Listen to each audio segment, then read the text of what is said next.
I'm Jason Hatley, the Financial Planning Manager at Five Plan Partners, and today's vlog is geared toward those of you who may have already started counting down the days to retirement.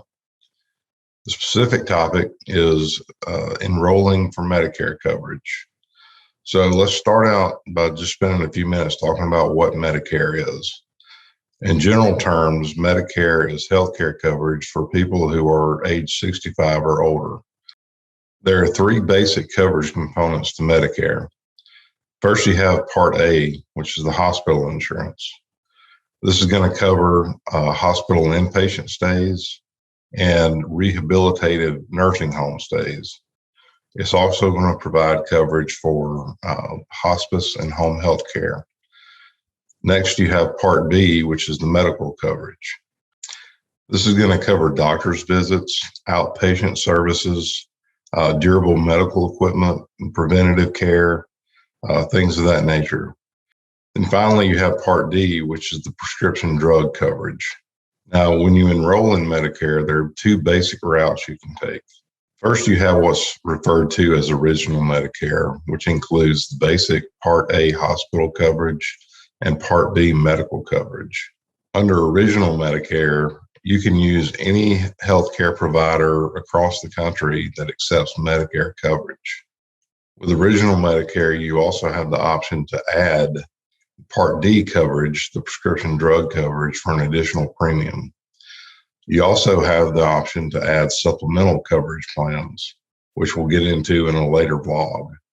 But for now, just suffice it to say that the supplemental plans are designed to cover the gaps in the basic Part A and Part B coverage.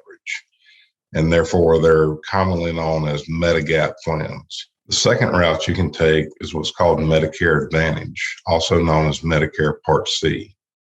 These are bundled plans that are provided by private insurance companies. And so the coverage amounts and the benefits provided vary from plan to plan. But they're all governed by Medicare rules. So they're all required to provide at least Part A and Part B coverage. And most of them also provide Part D coverage.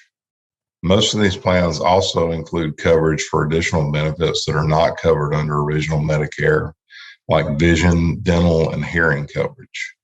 These plans usually have lower out-of-pocket costs in exchange for a higher premium.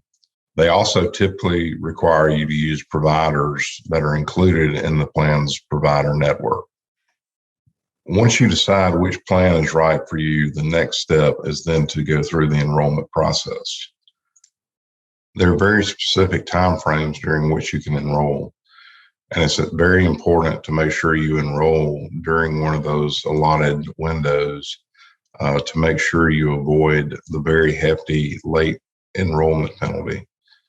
If you intend to start your Medicare benefits as soon as you're eligible at age 65, you need to make sure you go through the enrollment process during what's called the initial enrollment period. This is a 7-month period that starts 3 months before the month that you turn 65, includes the month that you turn 65, and ends 3 months following the month you turn 65. If you or your spouse continue to work past age 65 and you continue to be covered under employer group healthcare coverage beyond age 65, you can defer enrolling in Medicare until what's called the special enrollment period. This is an 8-month period that begins in the month that your group coverage ends. Enrolling during the special enrollment period allows you to avoid the late enrollment penalty. If for some reason you miss either of these windows, there's also the general enrollment period, which is an annual open enrollment that runs from October the 15th to December the 7th for Part C or Part D coverage, and January 1st to March 31st for Part A and Part B coverage. However, if you wait until this open enrollment period for your initial enrollment, there's a chance that you will be subject to that late enrollment penalty. When the time comes for you to enroll, you're going to do that through the Social Security Administration. You can do that either online at www.socialsecurity.gov, by calling the Social Security Administration at their 1-800 number listed on their website, or by making an in-person appointment at your local Social Security office. Now, a couple of additional notes to point out here. Number one, you do not have to file for Social Security retirement benefits when you file for Medicare coverage.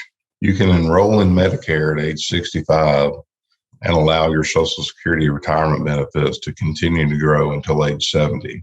Also, if you claim Social Security retirement benefits before 65, you can go ahead and sign up for original Medicare in advance. And when you reach 65, you'll be automatically enrolled in Part A and Part B. If you do sign up in advance and then end up continuing to be covered by your employer group coverage beyond 65, you'll just need to notify Social Security to defer the Medicare benefits. If you have questions about the enrollment process or need help understanding all the coverage options available to you, give us a call or schedule an appointment and we'll be happy to talk through it with you. Hope you all have a great weekend and look forward to seeing you soon.